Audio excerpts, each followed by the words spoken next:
Halo, selamat datang kembali. Kali ini kita akan membahas sesuatu yang jujur bakal bikin kita mikir ulang. Ini adalah sebuah paradoks tentang sifat Tuhan yang idenya kita ambil dari artikel di Pena Motivasi. Kedengarannya aneh kan? Gimana mungkin Tuhan yang Maha Kuasa justru punya hal-hal yang tidak bisa dia lakukan? Tapi seperti yang bakal kita lihat bareng-bareng, justru dari ketidakmampuannya inilah kita akan menemukan kekuatan dan karakternya yang sejati. Yuk kita gali lebih dalam. Oke, kita mulai dari bagian pertama, paradoks ilahi. Di sini kita bakal lihat gimana keterbatasan Tuhan ini sebenarnya adalah fondasi dari sifatnya yang kekal dan gak akan pernah berubah. Ini titik awalnya. Coba deh bayangin sejenak, sebuah kekuatan yang gak ada habisnya. Tuhan itu gak pernah capek, gak pernah butuh istirahat. Nah, artinya apa buat kita? Artinya, dia itu sumber kekuatan yang selalu ada, 24/7, yang bisa kita andalkan kapanpun kita lagi ngerasa lemah. Dan ayat dari Yesaya ini menggambarkannya dengan pas banget. Ia tidak menjadi lelah dan tidak menjadi lesu. Pencipta alam semesta ini gak pernah kehabisan energi. Ini bukan cuma fakta teologis biasa loh. Ini adalah jaminan buat kita bahwa dia itu teguh dan gak akan pernah goyah. Poin kedua, ini tentang kemahakuasaannya yang absolut. Coba deh pikirin masalah terbesar kamu sekarang. Rintangan yang kayaknya nggak mungkin bisa dilewatin. Buat Tuhan, hal kayak gitu tuh nggak ada. Kemampuannya tuh mutlak. Dan nggak ada satupun kekuatan di alam semesta ini yang bisa menggagalkan rencananya. Dan kutipan dari Yeremia ini benar-benar menggemakan itu dengan kuat. Tiada suatu apapun yang mustahil untukmu. Coba biarin kata-kata itu meresap dulu. Ini ngajak kita untuk takjub sama betapa dahsyatnya kuasa Tuhan yang gak terbatas. Nah, yang ini adalah inti dari karakternya. Kudus itu bukan sesuatu yang Tuhan lakukan, tapi kudus itu ya siapa dirinya. Dia itu murni secara sempurna, terpisah total dari segala yang salah atau jahat. Dan seruan di kitab Yesaya ini, kudus, kudus, kuduslah Tuhan semesta alam, itu bukan sekedar pengulangan biasa loh. Pengulangan 3 kali ini menunjukkan penekanan tingkat kekudusan yang nggak bisa kita bayangin. Inilah sifatnya yang paling mendasar, yang membedakan dia dari segalanya. Oke, dari sifatnya yang abadi, sekarang kita geser ke karakternya yang sempurna. Di sini kita bakal lihat kalau ketidakmampuan Tuhan itu bukan cuma soal kekuatan, tapi juga soal integritas moralnya yang mutlak, gimana cara dia berhubungan sama kita. Ketidakmampuan yang keempat adalah dia nggak bisa pilih kasih. Tuhan itu nggak punya anak emas.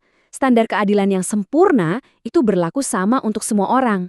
Nggak peduli siapa mereka, dari mana asalnya, semua sama di hadapannya.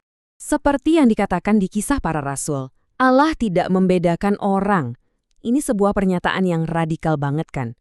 Artinya, pintunya itu terbuka buat semua orang, dari bangsa manapun, latar belakang apapun. Nggak ada yang dikecualikan. Berikutnya, Tuhan itu nggak bisa mengingkari janjinya. Coba pikirin deh, bagi Tuhan, melanggar janjinya sendiri itu mustahil. Karena itu bakal berlawanan sama sifatnya yang adalah kebenaran.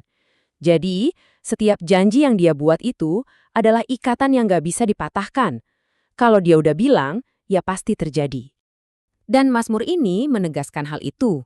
Apa yang keluar dari bibirku tidak akan kuubah. Ini intinya, di tengah hidup yang penuh ketidakpastian, janji-janji Tuhan itu ibarat jangkar yang kokoh, yang nggak akan pernah bergeser. Janjinya nggak akan pernah berubah. Komitmennya bahkan lebih dalam lagi. Coba perhatikan 2 hal ini. Pertama, Tuhan nggak bisa mengingat dosa-dosa yang udah dia ampuni. Kata Yesaya, begitu pengampunan diberikan, catatannya langsung dihapus, untuk selamanya.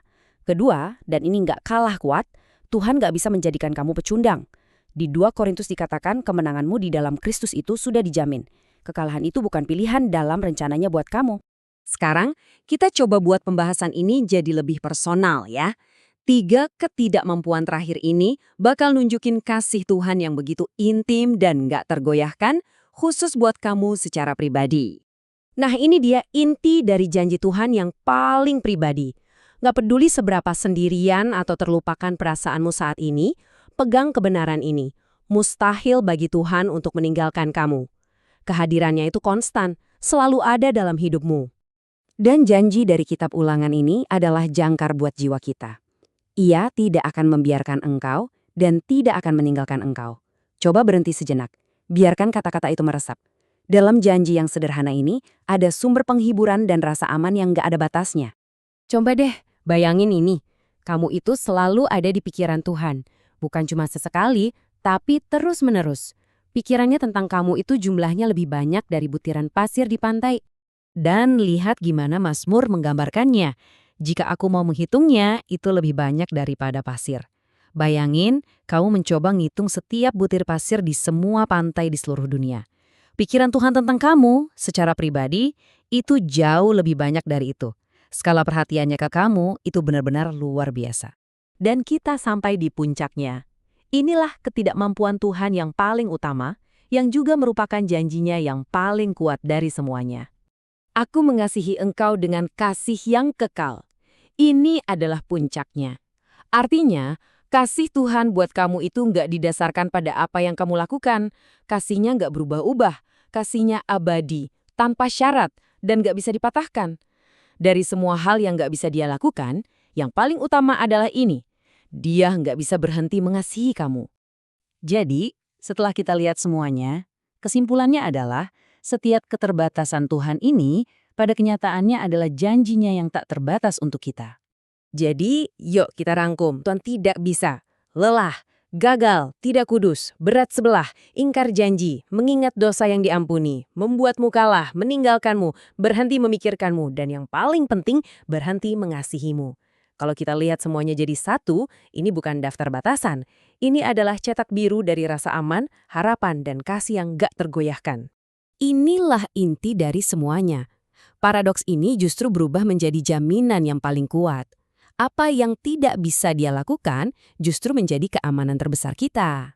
Dan sekarang saya serahkan kembali ke kamu. Dari 10 janji luar biasa ini, coba pilih satu yang paling kamu butuhkan saat ini.